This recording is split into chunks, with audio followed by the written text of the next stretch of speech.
Hello, welcome to knowledge hub. Knowledge hub के इस video में आपका स्वागत है। डेली करंट अफेयर्स में आज हम 16 दिसंबर 2024 के टॉप 20 क्वेश्चंस को हल करेंगे। तो चलिए वीडियो शुरू करते हैं। पहला प्रश्न है, महाकुंभ मेला 2025 के दौरान श्रद्धालुओं की सहायता के लिए प्रधानमंत्री द्वारा लॉन्च किए गए चैटबॉट का नाम क्या है? Option A Prayagraj bot, B Kumbh Sahayak, C Mela bot या फिर डी संगम। इस प्रश्न का सही जवाब है ऑप्शन नंबर बी कुंभ सहायक। प्रधानमंत्री ने महाकुंभ मेला 2025 के लिए कुंभ सहायक चैटबॉट को लॉन्च किया है। महाकुंभ मेला 2025 को प्रयागराज में 13 जनवरी से 26 फरवरी 2025 तक आयोजित किया जाएगा। चैटबॉट भक्तों के अनुभव को बेहतर बनाने के लिए संस्कृति एवं प्रौद्योगिकी का मिश्रण करता है। अगला प्रश्न है, हाल ही में 22वां दिव्य कला मेला किस शहर में आयोजित किया गया? Option A Kozhikode, B Thiruvananthapuram, C Wayanad या फिर डी नई दिल्ली। इस प्रश्न का सही जवाब है ऑप्शन नंबर डी नई दिल्ली। 22वें दिव्य कला मेले का आयोजन इंडिया गेट नई दिल्ली में किया गया। दिव्यांग जन सशक्तिकरण विभाग द्वारा आयोजित 11 दिवसीय कार्यक्रम में 20 राज्यों और केंद्र शासित प्रदेशों के 100 कारीगर, उद्यमी और कलाकार शामिल हुए। अगला प्रश्न है, हाल ही में विश्व आयुर्वेद कांग्रेस WAC 2024 कहाँ शुरू हुई?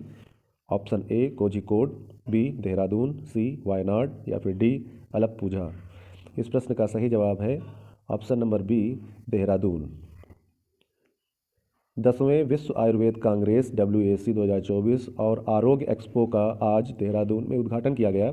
इस अवसर पर केंद्रीय आयुष राज्य मंत्री स्वतंत्र प्रभार श्री प्रताप राव जाधव, उत्तराखंड के मुख्यमंत्री श्री पुष्कर सिंह धामी, आयुष मंत्रालय के सचिव वैद्य राजेश कोटेचा और विज्ञान भारती के अध्यक्ष डॉक्टर शेखर मांडे भी उपस्थित थे। अगला प्रश्न है, हाल ही में किसको ट्रांस यूनियन सिविल के MD एवं CEO के रूप में नियुक्त किया गया है? Option A Praveen Kumar, B Nikhil Chopra, C Javagal Srinath या फिर D Bhavesh Jain.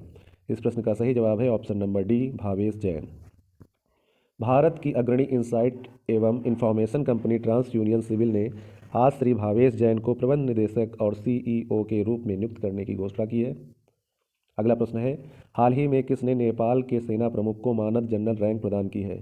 Option A Draupadi Murmu, B Narendra Modi, C Amit Shah या फिर डी राजनाथ सिंह।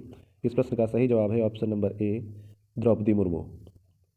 इस यात्रा के दौरान जनरल द्विवेदी को नेपाल के राष्ट्रपति हैं रामचंद्र पौडेल, उन्होंने नेपाली सेना के जनरल की मानद रैंक प्रदान की थी। अगला प्रश्न है, हाल ही में एलन मस्क की कुल संपत्ति कितने बिलियन से अधिक हो गई है? Option A 400 billion dollar, B 300 billion dollar, C 200 billion dollar या फिर डी 500 बिलियन डॉलर। इस प्रश्न का सही जवाब है ऑप्शन नंबर ए 400 billion dollar. Bloomberg billionaires index के अनुसार टेस्ला और स्पेसएक्स के मालिक एलन मस्क की कुल संपत्ति 400 बिलियन डॉलर को पार कर गई है, जिन्होंने दिसंबर 2024 को दुनिया के सबसे अमीर व्यक्ति के लिए एक नया मील का पत्थर स्थापित किया है। अगला प्रश्न है, हाल ही में टाइम पत्रिका ने किसको 2024 का पर्सन ऑफ द ईयर चुना है? Option A Donald Trump, B Narendra Modi, C Vladimir Putin या फिर डी नेतन्याहू। इस प्रश्न का सही जवाब है ऑप्शन नंबर ए डोनाल्ड ट्रंप।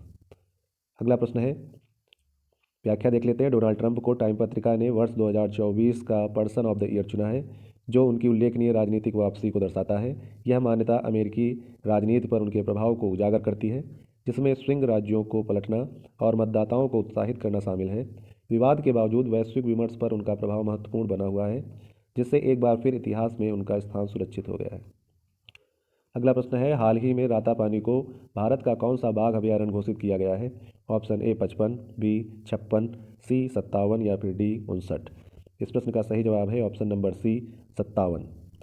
रातापानी को भारत का 57वां बाघ अभयारण्य घोषित किया गया। भारत ने अपने बाघ संरक्षण प्रयासों को और बढ़ावा देते हुए मध्य प्रदेश के रातापानी वन्य जीव अभयारण्य को अपना 57वां बाघ अभयारण्य घोषित किया है। यह कदम भारत की प्रतिबद्धता को दर्शाता है, जो विश्व की जंगली बाघों की आबादी का 70% से अधिक संरक्षण करता है। अगला प्रश्न है, हाल ही में कौन सी दिव्य कला मेला का उद्घाटन 12 से 22 दिसंबर 2024 तक दिल्ली के इंडिया गेट पर केंद्रीय मंत्री डॉक्टर वीरेंद्र कुमार ने किया है? ऑप्शन ए 22, बी 23, सी 25 या फिर डी 43। इस प्रश्न का सही जवाब है ऑप्शन नंबर ए 22। 22वीं दिव्य कला मेला का उद्घाटन 12 से 22 दिसंबर 2024 तक दिल्ली के इंडिया गेट पर केंद्रीय मंत्री डॉक्टर वीरेंद्र कुमार ने किया। इस मेले का उद्देश्य दिव्यांग शिल्पकारों और उद्यमियों की प्रतिभा और उद्यमिता को बढ़ावा देना है। अगला प्रश्न है, हाल ही में भारत और किस देश के बीच 9वीं रक्षा वार्ता नई दिल्ली में आयोजित हुई है? Option A Thailand, B New Zealand, C Bhutan या फिर डी अमेरिका। इस प्रश्न का सही जवाब है ऑप्शन नंबर ए थाईलैंड। नई दिल्ली में 9वीं भारत थाईलैंड रक्षा वार्ता हुई, जिसमें दोनों देशों ने रक्षा सहयोग को और बढ़ाने पर चर्चा की है। अगला प्रश्न है, BMW ग्रुप ने ग्रामीण भारत में शैक्षिक परिदृश्य को बदलने के उद्देश्य से किसके साथ समझौता किया है? Option A Meta, B World Bank, C UNICEF या फिर डी यूनेस्को। इस प्रश्न का सही जवाब है option number C UNICEF. BMW group ने गुणवत्तापूर्ण STEM विज्ञान, प्रौद्योगिकी, इंजीनियरिंग और गणित शिक्षा प्रदान करने पर ध्यान केंद्रित करने के उद्देश्य से यूनिसेफ के साथ हाथ मिलाया है। इसके तहत ग्रामीण भारत में 1 लाख बच्चों के लिए शैक्षिक परिदृश्य में क्रांति लाने का लक्ष्य है। यह कार्यक्रम असम, झारखंड, तमिलनाडु और पश्चिम बंगाल में शुरू किए जाएंगे।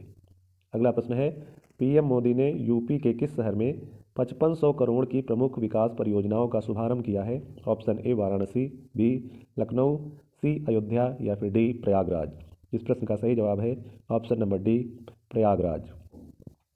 प्रधानमंत्री नरेंद्र मोदी शुक्रवार को 5500 करोड़ की प्रमुख विकास परियोजनाओं का शुभारंभ किया। इसका उद्देश्य प्रयागराज में 2025 महाकुंभ के लिए सुविधाओं में सुधार करना और शहर की बुनियादी ढांचे को मजबूत करना है। साथ ही PM मोदी ने महाकुंभ प्रदर्शनी स्थल का भी दौरा किया।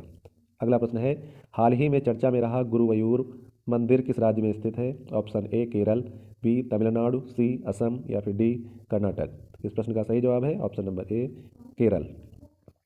सुप्रीम कोर्ट हाल ही में गुरुवायूर मंदिर के प्रशासन के पक्ष में केरल उच्च न्यायालय के आदेश के खिलाफ एक याचिका पर विचार करने के लिए सहमत हुआ है, जिसने भीड़ प्रबंधन के मुद्दों का हवाला देते हुए एकादशी पर उदय स्थामन पूजा के प्राचीन अनुष्ठान को बंद करने का फैसला किया था। अगला प्रश्न है, एशियाई महिला हैंडबॉल चैंपियनशिप 2024 में भारत ने कौन सा स्थान हासिल किया है? ऑप्शन ए चौथा, बी पाँचवा, सी छठा या डी दूसरा। इस प्रश्न का सही जवाब है ऑप्शन नंबर सी छठा। भारत की महिला हैंडबॉल टीम ने एशियाई महिला हैंडबॉल चैंपियनशिप 2024 में छठे स्थान पर रहकर एक महत्वपूर्ण उपलब्धि हासिल की, जो टूर्नामेंट के इतिहास में उनका अब तक का सर्वश्रेष्ठ प्रदर्शन है। टीम के 5वें-6वें स्थान के प्लेऑफ में चीन के खिलाफ कड़ी चुनौती का सामना करना पड़ा था। चीन ने यह मैच जीत लिया था। अगला प्रश्न है, हाल ही में किस देश के राष्ट्रपति 2 दिवसीय भारत की यात्रा पर आए हैं? Option A Sri Lanka, B New Zealand, C Bhutan या फिर डी अमेरिका। इस प्रश्न का सही जवाब है ऑप्शन नंबर ए श्रीलंका। श्रीलंका के कैबिनेट प्रवक्ता नलिंदा जयतिसा ने कहा है कि राष्ट्रपति अनुरा कुमारा दिसानायके का भारत दौरा 15 से 17 दिसंबर तक होगा। अगला प्रश्न है, हाल ही में किस देश के राष्ट्रपति को महाभियोग के बाद हटाया गया है? Option A Thailand, B New Zealand, C South Korea या फिर डी अमेरिका। इस प्रश्न का सही जवाब है option number C South Korea.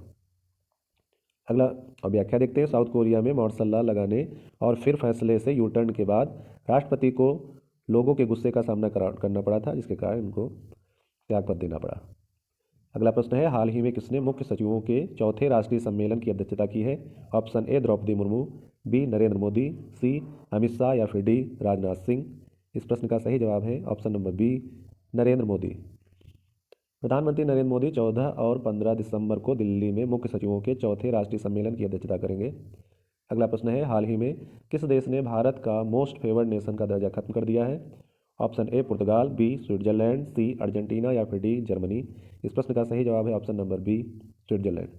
अगला प्रश्न है, व्याख्या देखते हैं। स्विट्जरलैंड सरकार ने 13 दिसंबर को भारत से मोस्ट फेवर्ड नेशन का दर्जा वापस ले लिया है। MFN के तहत वर्ल्ड ट्रेड ऑर्गेनाइजेशन के अंतर्गत आने वाले सभी देश एक दूसरे को मोस्ट फेवर्ड नेशन का दर्जा देते हैं।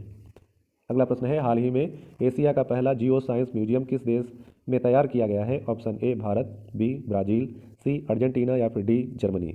इस प्रश्न का सही जवाब है option number A Bharat. Geological survey of India GSI ने विक्टोरिया मार्केट में एशिया का पहला जियो साइंस म्यूजियम तैयार किया है।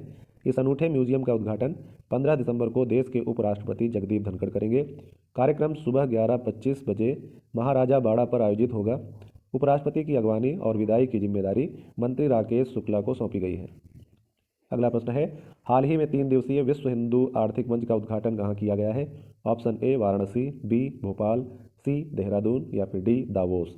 इस प्रश्न का सही जवाब है ऑप्शन नंबर डी दावोस। विश्व हिंदू आर्थिक मंच की स्विट्जरलैंड के दावोस में हो रही है बैठक ऐसे समय हो रही है जब दुनिया जलवायु परिवर्तन, संघर्ष एवं फेक न्यूज जैसे कई संकटों से जूझ रही है। इसी के साथ आज के वीडियो का यहीं पर अंत होता है। अगले करंट अफेयर्स के वीडियो में कल फिर मिलेंगे, तब तक के लिए धन्यवाद, नमस्कार।